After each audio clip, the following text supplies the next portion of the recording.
नमस्कार दोस्तों, कैसे हैं आप लोग? स्वागत है मेरे यूट्यूब चैनल पर। आज की वीडियो में हम लोग वान-हाफ कारक आई, वियोजन की मात्रा तथा संयोजन की मात्रा पर आधारित क्वेश्चंस को हल करेंगे। तो वान-हाफ कारक जो कि काफ़ी डिटेल में पिछले वीडियो में इसके विषय में बताया गया है और इसका अणुसंख्य गुणधर्मों के सूत्रों से क्या संबंध है वो भी बताया गया है। तो जो लोग वे वीडियो नहीं देखे हैं, नीचे डिस्क्रिप्शन बॉक्स में उसका लिंक दिया है, उसे अवश्य देख लेंगे, जिससे क्वेश्चंस को लगाने में आसानी हो। तो सबसे पहले हम लोग वान-हाफ कारक आई और वियोजन की मात्रा अल्फा में संबंध पर आधारित न्यूमेरिकल्स को हल करेंगे। तो चलिए हम लोग देखते हैं एक क्वेश्चन।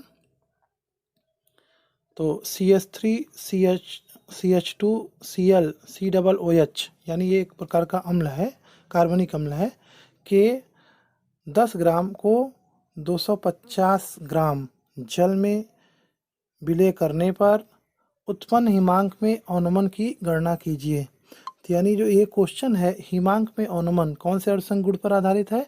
हिमांक में अवनमन पर आधारित है। तो हमें ये कैसे पता चलेगा कि यहाँ वान-हाफ कारक आई प्रयुक्त होगा कि नहीं होगा? तो ये ध्यान देना है कि अगर हमारा जो विलेय पदार्थ है कोई विद्युत अपघट्य है, यानी अम्ल क्षार या लवण है, तो ये हम अंदाज़ा लगा सकते हैं कि वो वियोजन होगा विलयन में, क्योंकि अम्ल क्षार और लवण ये वियोजित हो जाते हैं, विद्युत अपघट्य वियोजित होते हैं। तो जब ये वियोजित होंगे तो वियोजन की मात्रा अल्फा और वान-हाफ कारक आई अवश्य आएगा। तो हम लोग देख ले रहे हैं इस सूत्र में क्या क्या मान दिया गया है। तो के क्या है? यहाँ वियोजन स्थिरांक है 1.4 इंटू 10⁻³ है। और के एफ क्या है? मोलल अवनमन स्थिरांक है, जो कि इसका मान कितना है? ये विलायक के लिए होता है, तो यहाँ विलायक जल है, तो यहाँ 1.86 के किग्रा मोल इनवर्स है। तो सबसे पहले हम लोग आई की गणना कर लेंगे, फिर हिमांक में अवनमन पर आधारित सूत्र में आई का मान रख के हल कर लेंगे। तो यहाँ हम लोग देख ले रहे हैं। सबसे पहले तो यहाँ विलेय पदार्थ का अणुभार कितना होगा उसको निकाल ले रहे हैं सूत्र के द्वारा गणना करके। तो जैसा कि जानते हैं अणुभार कैसे निकाला जाता है? जो अणु में परमाणु आए रहते हैं, परमाणु भारों को जोड़कर उसका अणुभार हम ज्ञात कर लेते हैं। तो यहाँ कितना होगा अणुभार? 122.5। तो अब हम इन मानों की सहायता से विलयन की मोललता की गणना करेंगे। तो विलयन की मोललता के लिए सूत्र क्या है? विलेय का भार ग्राम में रहेगा, विलेय का अणुभार गुणित्य विलायक का भार भी ग्राम में रहेगा, गुणित्य 1000।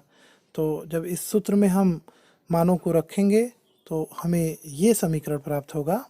यानी देख सकते हैं विलेय का भार यहाँ 10 ग्राम दिया है और विलेय का अणुभार कितना है? 122.5 ग्राम है। विलायक का भार कितना है?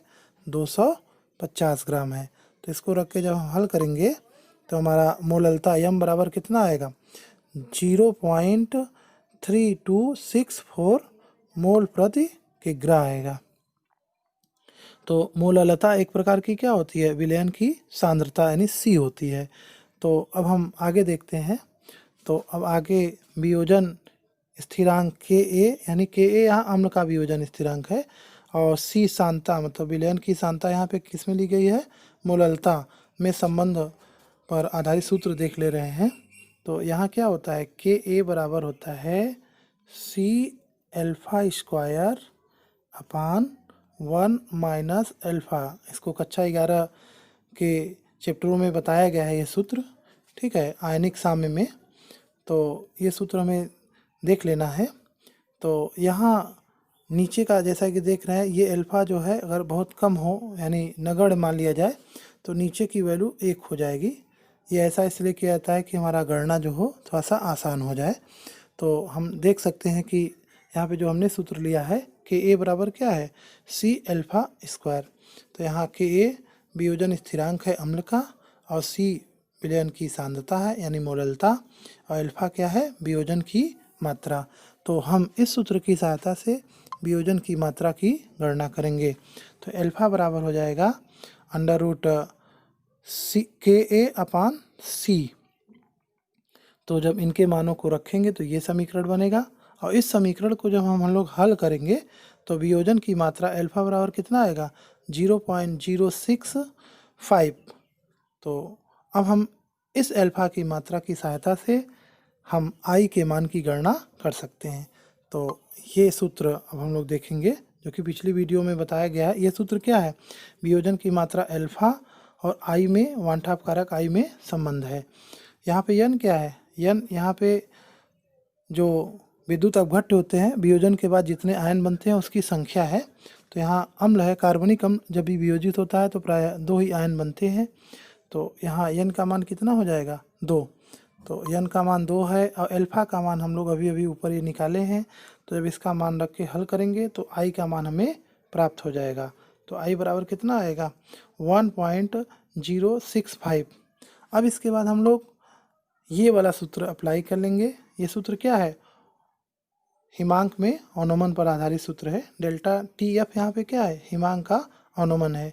तो हिमांक का अवनमन डेल्टा टी एफ बराबर हो जाएगा आई वानठाप कारक आई इंटू के एफ इंटू यम। यम क्या है? मोललता है। तो जब इस मान को रखकर हम हल करेंगे तो हमारा आंसर आ जाएगा डेल्टा टी एफ बराबर 0.65 डिग्री सेल्सियस या 0.65 डिग्री केल्विन में भी हो सकता है। ठीक है। तो अब हम लोग अगले क्वेश्चन की बात करेंगे। ये जो क्वेश्चन है ये वानठाप कारक आई और संयोजन की मात्रा अल्फ़ा से संबंधित है। तो चलिए इसको भी देख लिया जा रहा है। 20 ग्राम बेंजीन में 0.2 ग्राम एसिटिक अम्ल CH3COOH होता है को घोलने पर उसका हिमांक 0.45 डिग्री सेल्सियस कम हो जाता है। यदि बेंजीन के लिए KF का मान 5.12 kg मोल इनवर्स हो तो बेंजीन में एसिटिक अम्ल की संयोजन की मात्रा की गणना कीजिए। तो यहाँ पे भी हिमांक में अनुमान पर आधारित ये क्वेश्चन है। तो यहाँ पे हम लोग सबसे पहले हम आई के मान की गणना करेंगे। तो यहाँ उससे पहले हमें मोललता निकालना होगा। तो सबसे पहले हम लोग मोललता की गणना करेंगे। तो यहाँ देख सकते हैं विलयन की मोललता यम बराबर हो जाएगा विलेय का भार ग्राम में इंटू 1000 बटे विलेय का अणुभार गुणित विलायक का भार ग्राम में। तो यहाँ देख सकते हैं ये 0.2 ग्राम जो है एसिटिक अम्ल है यानी विलेय पदार्थ है और 20 ग्राम क्या है? बेंजीन यानी विलायक। यहाँ पे क्या है? बेंजीन है। तो ये बेंजीन का भार है यानी विलायक का भार है। तो जब इन मानों को हम रख के हल करेंगे तो यम का मान कितना आएगा? यानी विलयन की मोललता कितनी आएगी? 0.167 मोल प्रति किग्रा आएगी। हमने मात्रक नहीं लिखा है लेकिन मोल प्रति किग्रा होता है। तो अब इसकी सहायता से हम आई के मान की गणना कर लेंगे। तो यहाँ पे हमें ध्यान देना होगा एसिटिक अम्ल जो है यहाँ विलेय पदार्थ है और बेंजीन विलायक है। तो यहाँ एसिटिक अम्ल के अणु जो है बेंजीन में संयोजित हो जाते हैं, मतलब 2 अणु जुड़कर एक अणु का निर्माण करते हैं यानी अणुओं की संख्या बढ़ जाती है। तो यहाँ ये द्विलक अणु बनाते हैं। तो द्विलक के लिए यन का मान कितना होता है? 2 होता है। तो हम लोग देख सकते हैं। तो ये जो आई है, आई और अल्फ़ा यानी संयोजन की मात्रा अल्फ़ा में संबंध क्या होता है? आई बराबर 1 minus alpha plus alpha upon N. तो यन अभी हमने बताया संयोजन की मात्रा होती है, संयोजित अणुओं की संख्या होती है। यहाँ इस एसिटिक अम्ल द्विलक बनाता है बेंजीन में, इसलिए एन का मान कितना होगा? 2 होगा। तो हम आई का मान अभी पीछे निकाला गया है, आई का मान और एन का मान रखकर अल्फ़ा के मान की हम गणना कर ले रहे हैं। तो आई बराबर इतना हो जाएगा और उसके बाद अल्फ़ा एन का मान 2 है। तो जब इसको रखेंगे तो हल करेंगे तो ये समीकरण बनेगा। तो यहाँ हम ये कैसे हल हुआ? माइनस अल्फ़ा में जोड़ेंगे अल्फ़ा बटे 2। तो जब जोड़ेंगे तो ये घट जाएगा। तो घटने पे अल्फ़ा में से कितना अल्फ़ा बटे 2 घटाएंगे तो अल्फ़ा बटे 2 ही आएगा। तो फिर इसके बाद अल्फ़ा बटे 2 का मान हम इसको पक्षांतर करके हल करेंगे तो लास्ट में हमें अल्फ़ा का मान प्राप्त हो जाएगा। अल्फ़ा क्या है? संयोजन की मात्रा है। तो संयोजन की मात्रा कितनी आएगी? 0.948 या इसको परसेंटेज में अगर बताएं तो 94.8%। इसमें 100 का गुणा कर देंगे इस मान में तो ये प्रतिशतता में बदल जाएगा। तो आज के लिए बस इतना ही। आप लोग मेरे चैनल को अगर सब्सक्राइब नहीं किए हैं तो सब्सक्राइब कर दें। इसके लिए नीचे लाल रंग का सब्सक्राइब लिखा हुआ दिख रहा होगा, उस पर प्रेस करना होगा। फिर बेल आइकन को भी दबा दीजिए, जिससे आपको अगली वीडियो के नोटिफिकेशंस मिलते रहें। तो मिलते हैं अगली वीडियो में।